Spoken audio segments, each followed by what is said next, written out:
Welcome to the 1 Year Bible, the entire Bible in 1 year, cover to cover. January 21st, today's reading is Exodus chapters 13 through 15.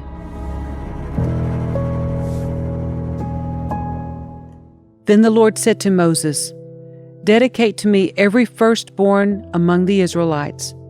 The first offspring to be born of both humans and animals belongs to me." So Moses said to the people, "This is a day to remember forever, the day you left Egypt, the place of your slavery. Today the Lord has brought you out by the power of his mighty hand. Remember, eat no food containing yeast. On this day in early spring, in the month of Abib, you have been set free. You must celebrate this event in this month each year after the Lord brings you into the land of the Canaanites, Hittites, Amorites, Hivites, and Jebusites. He swore to your ancestors that he would give you this land, a land flowing with milk and honey. For 7 days, the bread you eat must be made without yeast. Then on the 7th day, celebrate a feast to the Lord. Eat bread without yeast during those 7 days. In fact, there must be no yeast bread or any yeast at all found within the borders of your land during this time. On the 7th day, you must explain to your children, 'I am celebrating what the Lord did for me when I left Egypt.' This annual festival will be a visible sign to you, like a mark branded on your hand or your forehead. Let it remind you always to recite this teaching of the Lord. With a strong hand, the Lord rescued you from Egypt. So observe the decree of this festival at the appointed time each year. This is what you must do when the Lord fulfills the promise he swore to you and to your ancestors. When he gives you the land where the Canaanites now live, you must present all firstborn sons and firstborn male animals to the Lord, for they belong to him. A firstborn donkey may be bought back from the Lord by presenting a lamb or young goat in its place. But if you do not buy it back, you must break its neck. However, you must buy back every firstborn son. And in the future, your children will ask you, 'What does all this mean?' Then you will tell them, 'With the power of his mighty hand, the Lord brought us out of Egypt, the place of our slavery. Pharaoh stubbornly refused to let us go, so the Lord killed all the firstborn males throughout the land of Egypt, both people and animals. That is why I now sacrifice all the firstborn males to the Lord, except that the firstborn sons are always bought back. This ceremony will be like a mark branded on your hand or your forehead. It is a reminder that the power of the Lord's mighty hand brought us out of Egypt." When Pharaoh finally let the people go, God did not lead them along the main road that runs through Philistine territory, even though that was the shortest route to the Promised Land. God said, if the people are faced with a battle, they might change their minds and return to Egypt. So God led them in a roundabout way through the wilderness toward the Red Sea. Thus the Israelites left Egypt like an army ready for battle. Moses took the bones of Joseph with him, for Joseph had made the sons of Israel swear to do this. He said, "God will certainly come to help you. When he does, you must take my bones with you from this place." The Israelites left Succoth and camped at Etham on the edge of the wilderness. The Lord went ahead of them. He guided them during the day with a pillar of cloud, and he provided light at night with a pillar of fire. This allowed them to travel by day or by night. And the Lord did not remove the pillar of cloud or pillar of fire from its place in front of the people. Then the Lord gave these instructions to Moses. "Order the Israelites to turn back and camp by Pi-hahiroth between Migdal and the sea. Camp there along the shore across from Baal-zephon. Then Pharaoh will think, 'The Israelites are confused. They are trapped in the wilderness.' And once again I will harden Pharaoh's heart, and he will chase after you. I have planned this in order to display my glory through Pharaoh and his whole army. After this, the Egyptians will know that I am the Lord." So the Israelites camped there as they were told. When word reached the king of Egypt that the Israelites had fled, Pharaoh and his officials changed their minds. "What have we done letting all those Israelite slaves get away?" they asked. So Pharaoh harnessed his chariot and called up his troops. He took with him 600 of Egypt's best chariots, along with the rest of the chariots of Egypt, each with its commander. The Lord hardened the heart of Pharaoh, the king of Egypt, so he chased after the people of Israel who had left with fists raised in defiance. The Egyptians chased after them with all the forces in Pharaoh's army, all his horses and chariots, his charioteers and his troops. The Egyptians caught up with the people of Israel as they were camped beside the shore near Pi-hahiroth, across from Baal-zephon. As Pharaoh approached, the people of Israel looked up and panicked when they saw the Egyptians overtaking them. They cried out to the Lord, and they said to Moses, "Why did you bring us out here to die in the wilderness? Weren't there enough graves for us in Egypt? What have you done to us? Why did you make us leave Egypt? Didn't we tell you this would happen while we were still in Egypt? We said, 'Leave us alone. Let us be slaves to the Egyptians. It's better to be a slave in Egypt than a corpse in the wilderness.'" But Moses told the people, "Don't be afraid. Just stand still and watch the Lord rescue you today. The Egyptians you see today will never be seen again. The Lord himself will fight for you. Just stay calm."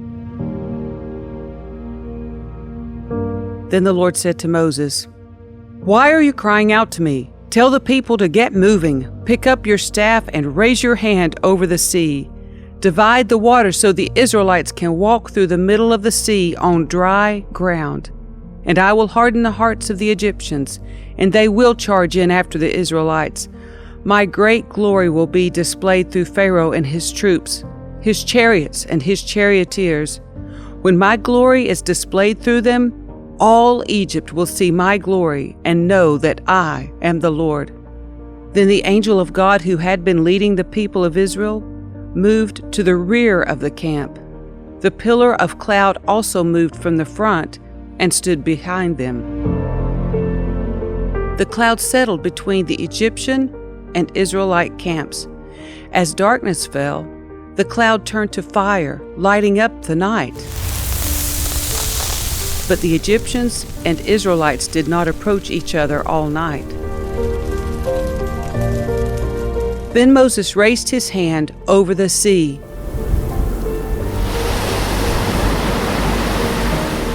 And the Lord opened up a path through the water with a strong east wind. The wind blew all that night, turning the seabed into dry land. So the people of Israel walked through the middle of the sea on dry ground, with walls of water on each side.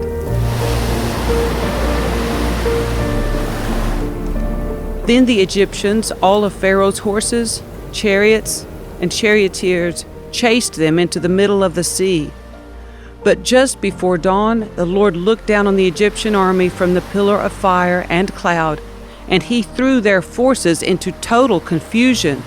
He twisted their chariot wheels, making their chariots difficult to drive. "Let's get out of here, away from the Israelites," the Egyptians shouted. "The Lord is fighting for them against Egypt." When all the Israelites had reached the other side, the Lord said to Moses, "Raise your hand over the sea again. Then the waters will rush back and cover the Egyptians and their chariots and charioteers." So as the sun began to rise, Moses raised his hand over the sea, and the water rushed back into its usual place. The Egyptians tried to escape, but the Lord swept them into the sea. Then the waters returned and covered all the chariots and charioteers, the entire army of Pharaoh. Of all the Egyptians who had chased the Israelites into the sea, not a single one survived. But the people of Israel walked through the middle of the sea on dry ground, as the water stood up like a wall on both sides. That is how the Lord rescued Israel from the hand of the Egyptians that day. And the Israelites saw the bodies of the Egyptians washed up on the seashore. When the people of Israel saw the mighty power that the Lord had unleashed against the Egyptians, they were filled with awe before him. They put their faith in the Lord and in his servant Moses. Then Moses and the people of Israel sang this song to the Lord. I will sing to the Lord, for he has triumphed gloriously. He has hurled both horse and rider into the sea. The Lord is my strength and my song. He has given me victory. This is my God, and I will praise him, my father's God, and I will exalt him. The Lord is a warrior. Yahweh is his name. Pharaoh's chariots and army he has hurled into the sea. The finest of Pharaoh's officers are drowned in the Red Sea. The deep waters gushed over them. They sank to the bottom like a stone. Your right hand, O Lord, is glorious in power. Your right hand, O Lord, smashes the enemy. In the greatness of your majesty, you overthrow those who rise against you. You unleash your blazing fury. It consumes them like straw. At the blast of your breath, the waters piled up. The surging waters stood straight like a wall. In the heart of the sea, the deep waters became hard. The enemy boasted, I will chase them and catch up with them. I will plunder them and consume them. I will flash my sword, my powerful hand will destroy them. But you blew with your breath, and the sea covered them. They sank like lead in the mighty waters. Who is like you among the gods, O Lord? Glorious in holiness, awesome in splendor, performing great wonders. You raised your right hand, and the earth swallowed our enemies. With your unfailing love, you lead the people you have redeemed. In your might, you guide them to your sacred home. The peoples hear and tremble. Anguish grips those who live in Philistia. The leaders of Edom are terrified. The nobles of Moab tremble. All who live in Canaan melt away. Terror and dread fall upon them. The power of your arm makes them lifeless as stone. Until your people pass by, O Lord, until the people you purchased pass by. You will bring them in and plant them on your own mountain, the place, O Lord, reserved for your own dwelling, the sanctuary, O Lord, that your hands have established. The Lord will reign forever and ever. When Pharaoh's horses, chariots, and charioteers rushed into the sea, the Lord brought the water crashing down on them. But the people of Israel had walked through the middle of the sea on dry ground. Then Miriam the prophet, Aaron's sister, took a tambourine and led all the women as they played their tambourines and danced. And Miriam sang this song, Sing to the Lord, for he has triumphed gloriously. He has hurled both horse and rider into the sea.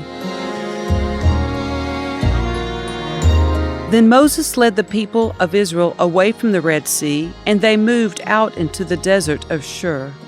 They traveled in this desert for 3 days without finding any water. When they came to the oasis of Marah, the water was too bitter to drink, so they called the place Marah, which means bitter. Then the people complained and turned against Moses. What are we going to drink? They demanded. So Moses cried out to the Lord for help, and the Lord showed him a piece of wood. Moses threw it into the water, and this made the water good to drink. It was there at Marah that the Lord set before them the following decree as a standard to test their faithfulness to him. He said, If you will listen carefully to the voice of the Lord your God and do what is right in his sight, obeying his commands and keeping all his decrees, then I will not make you suffer any of the diseases I sent on the Egyptians, for I am the Lord who heals you." After leaving Marah, the Israelites traveled on to the oasis of Elim, where they found 12 springs and 70 palm trees. They camped there beside the water.